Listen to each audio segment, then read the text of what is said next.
क्या झारखंड की सत्ता में सब कुछ ठीक है? ऊपर से दिखने वाली ये खामोशी कहीं किसी बड़े राजनीतिक तूफान का संकेत तो नहीं? रांची के गलियारों में एक ही सवाल गूंज रहा है, क्या हेमंत सरकार पर संकट आने वाला है? बंगाल और आसाम के चुनाव नतीजे सिर्फ दो राज्यों का भविष्य तय नहीं करेंगे, बल्कि झारखंड में कांग्रेस और जेएमएम के रिश्तों की एक्सपायरी डेट भी तय कर सकते हैं। आखिर कांग्रेस ने क्यों कहा अब बहुत हुआ? क्यों के राजू के एक बयान ने हेमंत सोरेन की नींद उड़ा दी? और सबसे बड़ी बात, क्या कांग्रेस अब झारखंड में बराबरी की हिस्सेदार बनने के लिए सरकार से बाहर जाने का जोखिम उठाएगी? आज की इस विशेष रिपोर्ट में हम डिकोड करेंगे वो 5 कारण जिनकी वजह से झारखंड का सियासी तापमान 45 डिग्री के पार जा चुका है। नमस्कार, आप देख रहे हैं वाइब्रेंट बिहार झारखंड। मैं हूं आपके साथ मुदिता त्रिपाठी। राजनीति में दुश्मन का दुश्मन दोस्त होता है, लेकिन यहाँ तो दोस्त ही दुश्मन के मंच पर खड़ा नजर आया।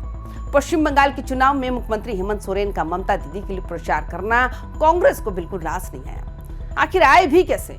बंगाल में कांग्रेस और टीएमसी आमने सामने थे और झारखंड में गठबंधन चलाने वाले हेमंत सोरेन वहां ममता बनर्जी के गुणगान कर रहे थे। कांग्रेस के भीतर ये सवाल उठ खड़ा हुआ कि ये कैसा गठबंधन धर्म है। उधर आसाम में भी जेएमएम ने कांग्रेस से हाथ मिलाने के बजाय अकेले चुनाव लड़कर साफ कर दिया कि वो अपनी स्वतंत्र पहचान चाहती है। जेएमएम का ये एकला चलो रे वाला अंदाज कांग्रेस को एक सीधा संदेश था कि इस राष्ट्रीय दल पर निर्भरता अब पुरानी बात हो गई है। इन दो राज्यों की हरकतों ने गठबंधन की नींव में वो दरार पैदा कर दी जिसे अब भरना नामुमकिन लग रहा है। राजनीति में कहा जाता है, दोस्ती और गठबंधन कांच के घड़े की तरह होते हैं। एक बार दरार आई तो उसे भरना मुश्किल होता है। बंगाल और आसाम में जो हुआ उसने इस दरार को और चौड़ा कर दिया। कांग्रेस के अंदरूनी सूत्र बताते हैं कि आलाकमान इस बात से बेहद खफा है कि जिस इंडिया गठबंधन की दुहाई राष्ट्रीय स्तर पर दी जाती है, उसे हेमंत सोरेन ने क्षेत्रीय हितों के नाम पर दरकिनार कर दिया। बंगाल में ममता के मंच पर हेमंत की मौजूदगी ने झारखंड के कांग्रेसी कार्यकर्ताओं का मनोबल तोड़ दिया। कार्यकर्ता पूछ रहे हैं, जिस टीएमसी से हम बंगाल में लड़ रहे हैं उसके सबसे बड़े पैरोकार के साथ हम रांची में सत्ता कैसे बांट सकते हैं?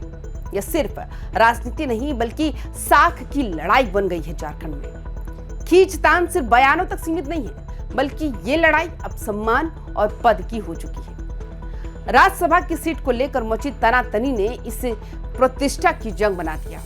कांग्रेस का मानना है कि सरकार को बहुमत दिलाने और उसे टिकाए रखने में उसका सबसे बड़ा हाथ है, इसलिए उसे वाजिब हक मिलना चाहिए। लेकिन जेएमएम का रुख कुछ और ही है।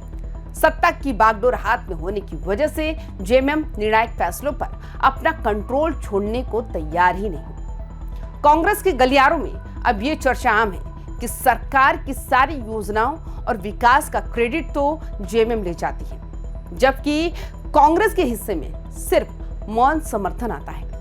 कांग्रेस नेताओं को लग रहा है कि उनका इस्तेमाल सिर्फ संख्या बल बढ़ाने के लिए किया जा रहा है, जबकि असली राजनीतिक वजन तो रांची के मुख्यमंत्री आवास में सिमटा हुआ है। आसाम में जेएमएम का अकेले उतरना महज एक प्रयोग नहीं था, बल्कि ये कांग्रेस को दी गई एक सीधी चुनौती थी। हेमंत सोरेन अब अपनी छवि सिर्फ एक आदिवासी नेता की नहीं बल्कि एक राष्ट्रीय रणनीतिकार की बनाना चाहते हैं। वे जानते हैं कि अगर जेएमएम को झारखंड के बाहर विस्तार करना है तो उसे कांग्रेस की छाया से बाहर निकलना होगा। जेएमएम के रणनीतिकारों का मानना है कि कांग्रेस अब वो पुरानी ताकत नहीं रही जो छोटे दलों को डिटेक्ट कर सके। इसलिए आसाम की जमीन पर जेएमएम ने अपनी मौजूदगी दर्ज कराकर यह जता दिया कि आने वाले समय में सीट शेयरिंग के वक्त वे बैकफुट पर नहीं बल्कि फ्रंट फुट पर खेलेंगे। कांग्रेस के लिए यह संकेत किसी खतरे की घंटी से कम नहीं है। सत्ता में होने के बावजूद कांग्रेस आज झारखंड में विपक्ष जैसी छटपटाहट महसूस कर रही है। जिलों से लेकर राजधानी तक कांग्रेस कार्यकर्ताओं का एक ही दर्द है, हमारी कोई सुनता ही नहीं। आरोप यह है कि राज्य की अफसरशाही कांग्रेस के मंत्रियों और विधायकों की वो तवज्जो नहीं दे रही है जो मिलनी चाहिए थी। असल में प्रशासनिक फैसलों में कांग्रेस की भूमिका को सीमित कर दिया गया। जब भी कोई बड़ी घोषणा होती है तो चेहरा सिर्फ और सिर्फ मुख्यमंत्री का चमकता है। कांग्रेस को लग रहा है कि अगर यही हाल रहा तो आने वाले लोकसभा और विधानसभा चुनावों में उसका संगठन पूरी तरह से बिखर जाएगा। इसलिए पार्टी अब दबाव की राजनीति पर उतर आई है। बंगाल और आसाम के नतीजों का इंतजार सिर्फ और सिर्फ एक बहाना है। असली मकसद तो हेमंत सरकार से अपनी शर्तों को मनवाना है।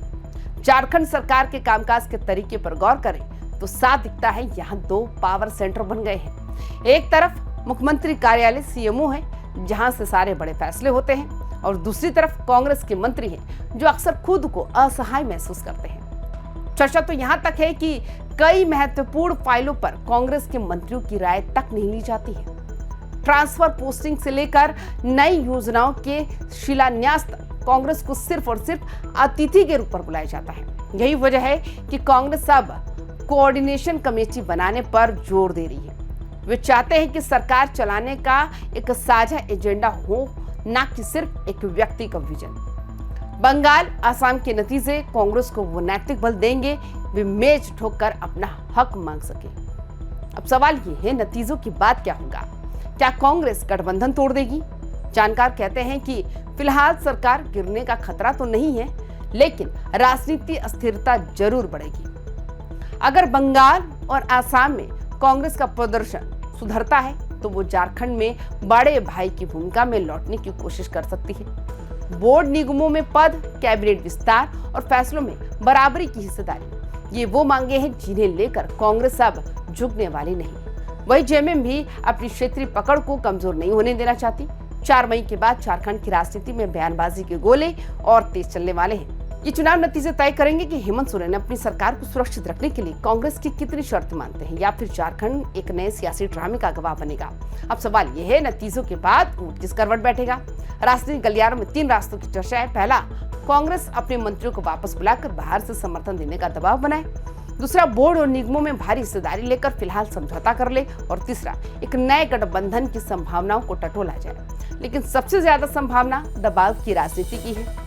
कांग्रेस अब झुकने के मूड में नहीं और जेएमएम भी अपनी पकड़ ढीली नहीं करना चाहती। ऐसे में झारखंड की जनता को आने वाले महीनों में बयानबाजी का महासंग्राम देखने को मिल सकता है।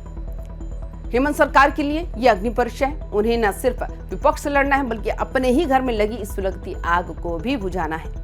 दोस्तों, झारखंड की सियासी जंग अब निर्णायक मोड़ पर है। एक तरफ हेमंत सोरेन का नेतृत्व है तो दूसरी तरफ अपने अस्तित्व को बचाने के लिए संघर्ष करती कांग्रेस। आपको क्या लगता है, क्या हेमंत सोरेन को ममता बनर्जी का साथ देना चाहिए था?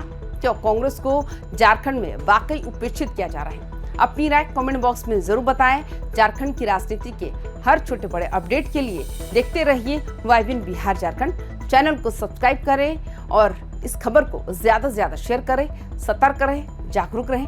नमस्कार।